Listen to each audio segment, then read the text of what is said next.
Praise the lord. ప్రభు అయిన యేసుక్రీస్తు నామములో మీ అందరికీ మా హృదయపూర్వకమైన వందనాలు తెలియజేస్తున్నాం.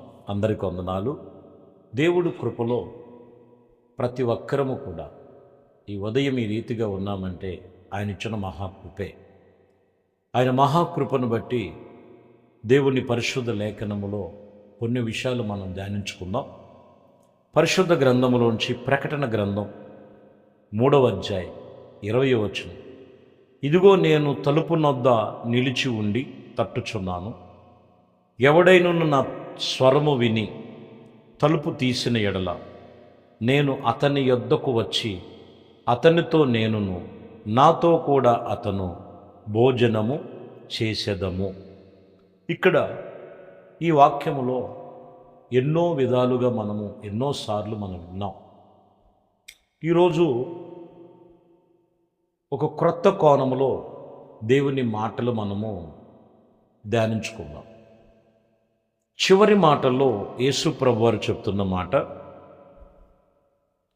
అతనితో నేనును నాతో కూడా అతను భోజనము చేసేదము.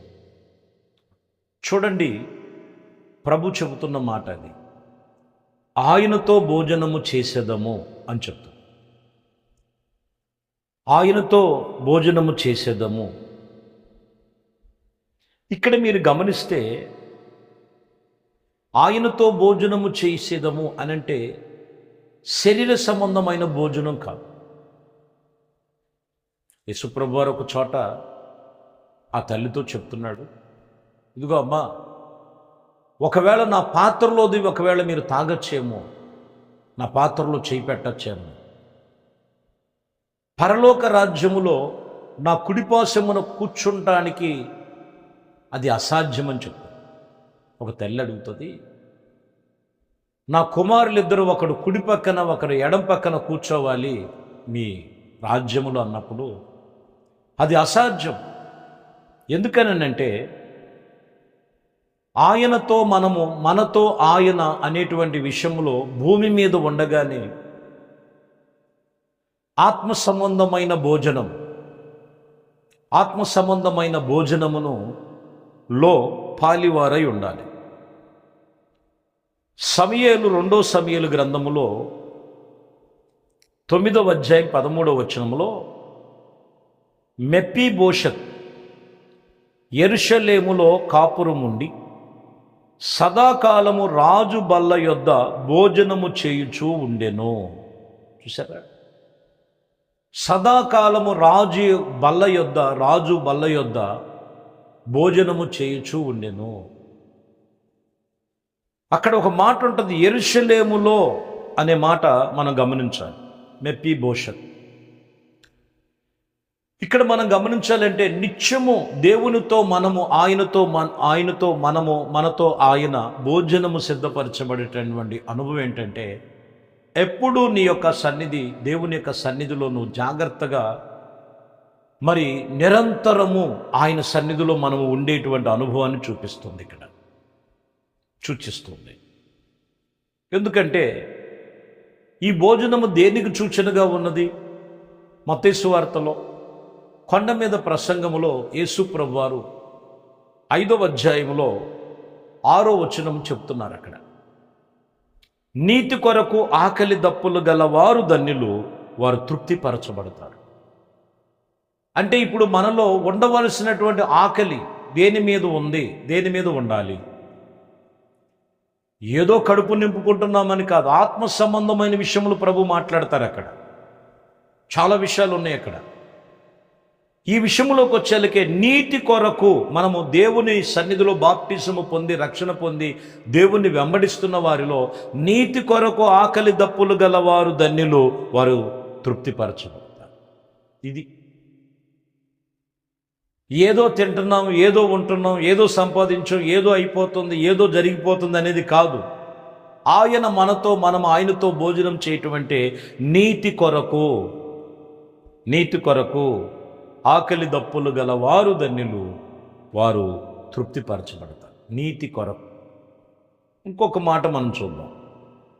శరీర భోజనం ఏం చూపిస్తుంది? దైవజనుడు పౌలు రోమేలకు రాసిన పత్రిక 11వ అధ్యాయం 9వ వచనాన్ని మనం చదివితే ఇక్కడ మనకి మరియు వారి భోజనము వారికి ఉరిగాను బోనిగాను ఆటంకముగాను వారి క్రియలకును ప్రతిఫలముగాను ఉండునుగాక అని అంటున్నాడు. ఇక్కడ వారి భోజనమే వారికి ఉరిగా,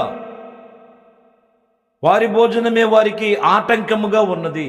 అంటే శరీర సంబంధమైన చూడండి ఎలా ఉన్నాయో, ఉరిగా తయారైపోయి అధికంగా, కొన్నిసార్లు చూడండి అధికంగా తిని తిని తిని తిని అధికంగా తిని ఆ అధికమైన తినేటువంటి ఆహారములో నానా విధమైనటువంటి బలహీనతలు మనుషుల నుంచి వస్తున్నాయి.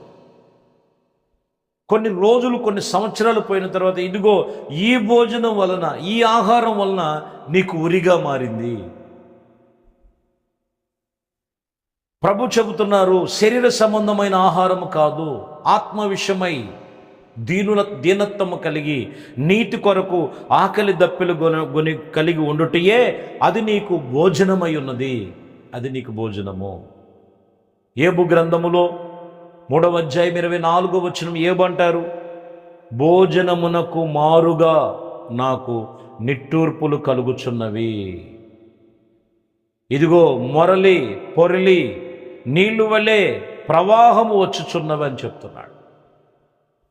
భోజనమునకు బదులుగా మారుగా నిట్టూర్పులు నిట్టూర్పులు నిట్టూర్పులు, కన్నీరే ఒక రకంగా చెప్పాలంటే ఆయనకి అన్నపానములుగా మారింది. ప్రియమైన దేవుని బిడ్డలారా, దేవునితో ప్రభు అయిన యేసుక్రీస్తుతో మనము నిశ్చయముగా ఆయన భోజనము సిద్ధపరచబడినటువంటి అనుభవం ఏం సూచిస్తుందంటే, వాక్యం ఇక్కడ చెబుతున్న మాట, నీతి కొరకు ఆకలి దప్పులు గలవారు ధన్యులు. రాజుల మొదటి గ్రంథం 19వ అధ్యాయం 8వ వచనం, అతడు లేచి భోజనము చేసి ఆ భోజనం బలము చేత 40 రాత్రింబగళ్ళు ప్రయాణము చేసి దేవుని పర్వతమునకు ఆయన చేరినట్లుగా, ఏరోబునకు వచ్చినట్లుగా ఏలియాను గురించి రాయబడి ఉంది. చాలా జాగ్రత్తగా గమనించాలి. ఏ భోజనం అంట? ఇదిగో ఆయన అరణ్యములో వచ్చి వచ్చి సొమ్మసిల్లిపోయి పడిపోయినటువంటి ఆ వృక్షము కింద పడిపోయినటువంటి స్థితిలో ఉన్నప్పుడు దేవుడు తన దూతను పంపించి ఆయన భోజనము పెట్టాడు. ఆ భోజనం తిని చూడండి, 40 రాత్రింబగలు దేవుడు పర్వతం చేరేంత వరకు కూడా ఆయనలో ఏమాత్రం బలం తగ్గదు. చూడండి, దేవుడిచ్చే భోజనం అది, దేవుడు పెట్టే భోజనం అది. ఈరోజు మనం చూస్తే కడుపు కూటి కొరకు దేవుని సన్నిధిలో దేవుడు ఇచ్చినటువంటి నిజమైనటువంటి ఆహారాన్ని పాడు చేసుకోకూడదు. శ్రేష్టమైనవి ఈ భోజనం చేసి 40 దినాలు అరణ్యములో రాత్రింబగళ్ళు నాన్ స్టాప్గా నడిచి దేవుడు పర్వతమునకు చేరాడు దైవజనుడు. ఈరోజు దేని కొరకు ఎదురు చూస్తున్నాం? ఈ లోక సంబంధమైన శరీర సంబంధమైన భోజనమా? దేవుని రాజ్యం అంటే భోజనము అన్నపానములతో కూడి ఉన్నది కాదు. నీతియు యథార్థత పరిశుద్ధాత్మల యందు ఆనందమై ఉన్నది. కాబట్టి దేని కొరకు నువ్వు పరితపిస్తున్నావు? అది కాదు. ఈరోజు ప్రభు చెప్తున్న మాట, నీతి విషయములో, పరిశుద్ధత విషయములో, పవిత్రత విషయములో ప్రభు చెప్తున్నారు, మీరు నాతో, నేను నీతో భోజనము చేసేదము. ఇది మనకు కావాలి. శరీర సంబంధమైనది కాదు, ఆత్మ సంబంధముగా. డబ్బుతో పెనవేయద్దు. ఆ డబ్బును మనిషిని బలహీనపరుస్తుంది ఆత్మీయతలో నుంచి. ఆహారముతో కూడింది కాదు, ఆత్మ సంబంధమైన దేవునితో నిబంధన చేసుకో. ఆయన నీ కొరకు భోజనం సిద్ధపరిచి, నీవు ఆయనతో, ఆయన నీతో, ప్రతి ఒక్కరము కూడా కలిసి సిద్ధపడదాం. అట్టి కృప దేవుడు మీకు కలుగు చేయనుగా. ప్రార్థన. మహాపరిశుద్ధుడా, ప్రేమ కలిగిన తండ్రి, దయగలిగిన మా ప్రభు, మీ శ్రేష్టమైన పరిశుద్ధ నామమును బట్టి మీకు వందనాలు, స్తోత్రాలు. మీ దయా సంకల్పమును బట్టి వాక్యం విన్నారు. విన్న వాక్యమును బట్టి ఏది నిజమైన భోజనము, ఏది నిజమైన ఆహారము, అది మీ వాక్యమే కదా, మీ ఉపదేశమే కదా. మీ ఉపదేశమును బట్టి ప్రతి ఒక్కరూ తము తాము శరీర సంబంధమైన వాటి కొరకు కాక నీతి కొరకు, ఆకలి దప్పులు గలవారుగా దేవుని రాజ్యమును కొరకు సిద్ధపాటు కలిగి మీరిచ్చే ప్రతి శ్రేష్టమైన వాక్యమనే ఆహారము చేత మరింతగా బలపరిచి నడిపించమని సకలము మీ చేతులకు అప్పగిస్తూ నజరేయుడైన యేసుక్రీస్తు నామములో ప్రార్థించి వేడుకొనుచున్నాము తండ్రి. ఆమేన్. ప్రభు మిమ్మల్ని దీవించి ఆశీర్వదించును. ఆమేన్.